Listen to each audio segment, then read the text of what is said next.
gostaria de saber se há alguma perspectiva de que esse discurso do presidente Donald Trump, candidato à reeleição, de que está sendo roubado, de que a eleição é fraudada nos Estados Unidos, pode conduzir os Estados Unidos, pode conduzir a sociedade do país a uma situação de conflito. Nós já temos visto manifestações nas ruas de algumas cidades dos Estados Unidos. Há perspectiva de que isso vá adiante na justiça ou nós devemos entender como uma retórica de alguém que pautou a sua vida pública exatamente por declarações, digamos, extravagantes nesse mesmo sentido? Bom, muito bom dia. É um prazer estar aqui com vocês hoje. Nós estamos falando de duas coisas diferentes. Por um lado, nós estamos falando de um jogo político. E é natural que os políticos, né, dos dois lados, tentem chegar ao seu objetivo final, que é ganhar a eleição. Por outro lado, nós estamos falando de uma questão de judicialização.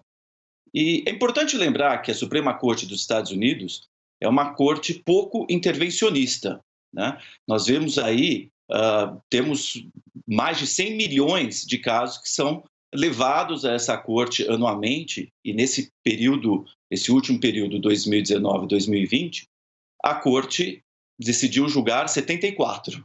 Ou seja, aí já podemos perceber o nível de envolvimento da Suprema Corte dos Estados Unidos. Mas, a meu ver, não há nenhuma dúvida de que isso será judicializado, sim, e será levado para a Suprema Corte dos Estados Unidos.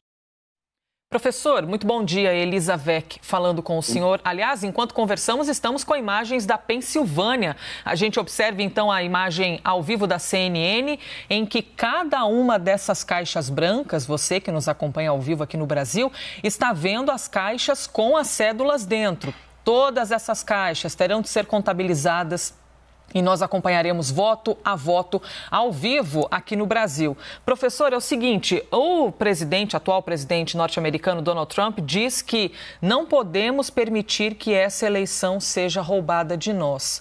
E pela internet há uma infinidade de mensagens, de compartilhamentos de vídeos, alegando que há pessoas mortas que estão votando, que há caixas que foram extraviadas. Então, a gente vê uma disseminação de informações que, evidentemente, aos poucos vão ser confirmadas ou não. Até que ponto algo pode ser feito partindo da Suprema Corte, caso seja comprovado que sim, de fato, houve alguma fraude? Vejam, alegações e provas são duas coisas bastante diferentes, não é verdade? O que eu observo nessa eleição é que os Estados Unidos é um país onde o federalismo funciona de uma forma bastante intacta. Então, vejam, apesar do Brasil também ser uma república federativa, o federalismo nos Estados Unidos, por sua essência, é um federalismo que dá aos estados um poder de diferenciação. Então, você observa em estados dos Estados Unidos, onde se tem a permissão ao aborto ou mesmo same-sex marriage. E, por isso, nós temos que observar o seguinte, essa eleição ela trouxe à tona uma outra questão. A questão é, estados diferentes estão com direitos diferentes. Então, quer dizer, nós estamos falando aqui sobre uma eleição nacional, não é verdade? Então, nós temos aí estados que permitem que cheguem absentee ballots até dia 12 de novembro, outros que deram uma extensão até de 3 dias. Então, sobre o que nós estamos interessados em ver aqui? Se a Suprema Corte vai entender isso como sendo direitos diferentes em âmbito nacional para cidadãos americanos. Então, eu acho que esse vai ser o cerne da decisão que será levada, não é verdade? Quer dizer, porque apesar de ter diversas formas de se levar esse tipo de contestação à Suprema Corte dos Estados Unidos, possivelmente o caminho mais direto será via a presidência. E, doutor, só acrescentando uma pergunta em cima dessa sua resposta, cada estado, então, se comporta de maneira diferente, então a resposta para a Suprema Corte de cada estado pode ser diferente também, correto? Olha, a forma como eu vejo isso é para a vida dos cidadãos em cada estado. Então, os exemplos que eu lhe dei anteriormente, vamos falar assim sobre coisas banais,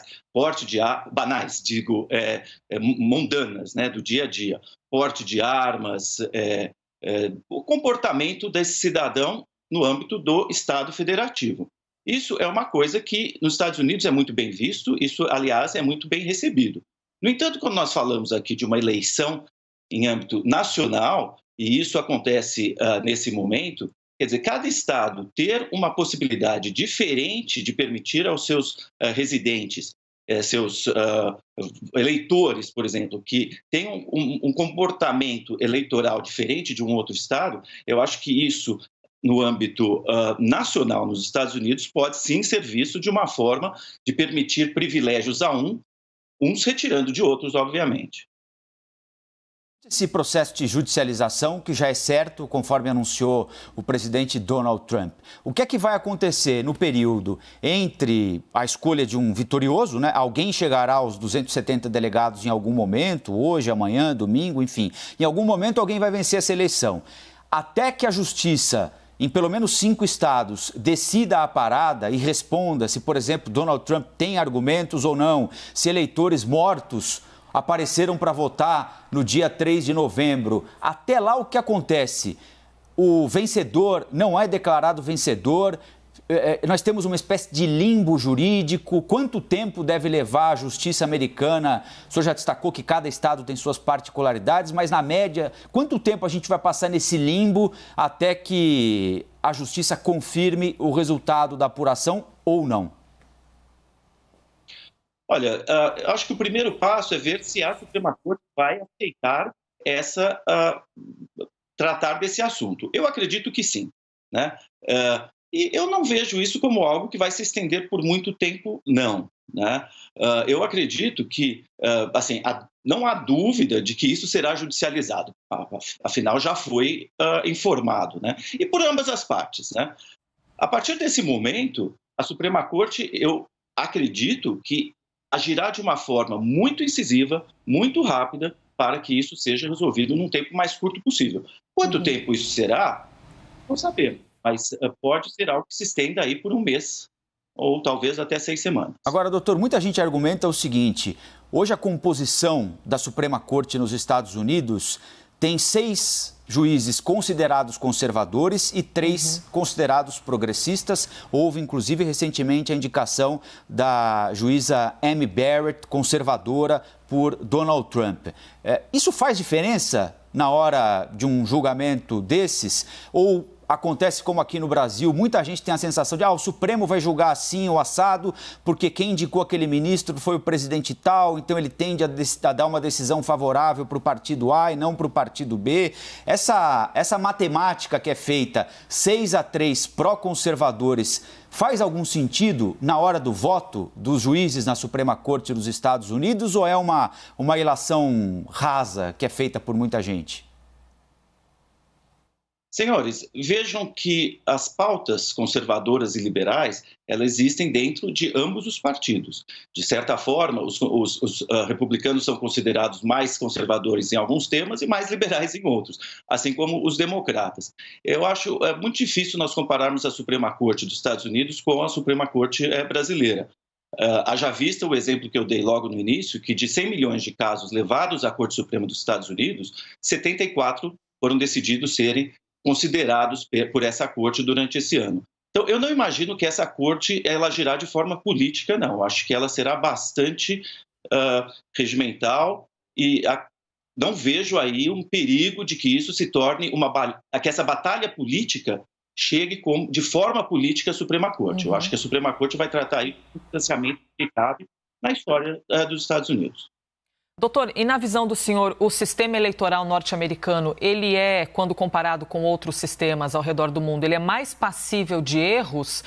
E mais, qual seria a sugestão do senhor? O que o senhor observa que seria um caminho para mudar isso, já que vem gerando muitas dúvidas e há um questionamento tremendo em cima do voto ser ainda por cédula, deixar no correio, e a crença de muitas pessoas de que não seria um sistema 100% confiante. O senhor acredita nisso? Olha, nenhum sistema é 100% confiante. Sempre há possibilidade de fraude. Vimos na última eleição também, com Hillary Clinton e Donald Trump, que nós tivemos aí uma situação semelhante, né? Talvez não tão próxima na contagem, e eu mesmo imaginei que durante esse período haveria dentro dos Estados Unidos pelo menos uma discussão sobre uma reforma desse sistema. Mas a partir do resultado das eleições, a partir de aceitarem o resultado das eleições, parece que esse tema ele se esvai, na verdade. No entanto, a questão do absentee ballot, né, que é votar à distância, que é uma coisa que nós não conhecemos no Brasil, votar via correio, vamos dizer assim, é algo que, no mínimo, deveria ter uma regra nacional. Né? Então, eu vejo aí uma dificuldade de permitirmos a Nevada uma regra, permitirmos a North Carolina uma outra regra, a Pennsylvania uma e o Arizona outra, por exemplo. Então, essa seria uma discussão relevante para o futuro, não de se tirar o absentee ballot, mas sim de tornar essa decisão não para cada estado decidir como pode ser feita. Eles podem fazer isso em eleições estaduais, mas numa eleição presidencial, numa eleição nacional, eu acredito que a regra deveria ser a mesma para todos os cidadãos desse país. E nesse ponto, eu acredito que a Suprema Corte possa intervir, sim.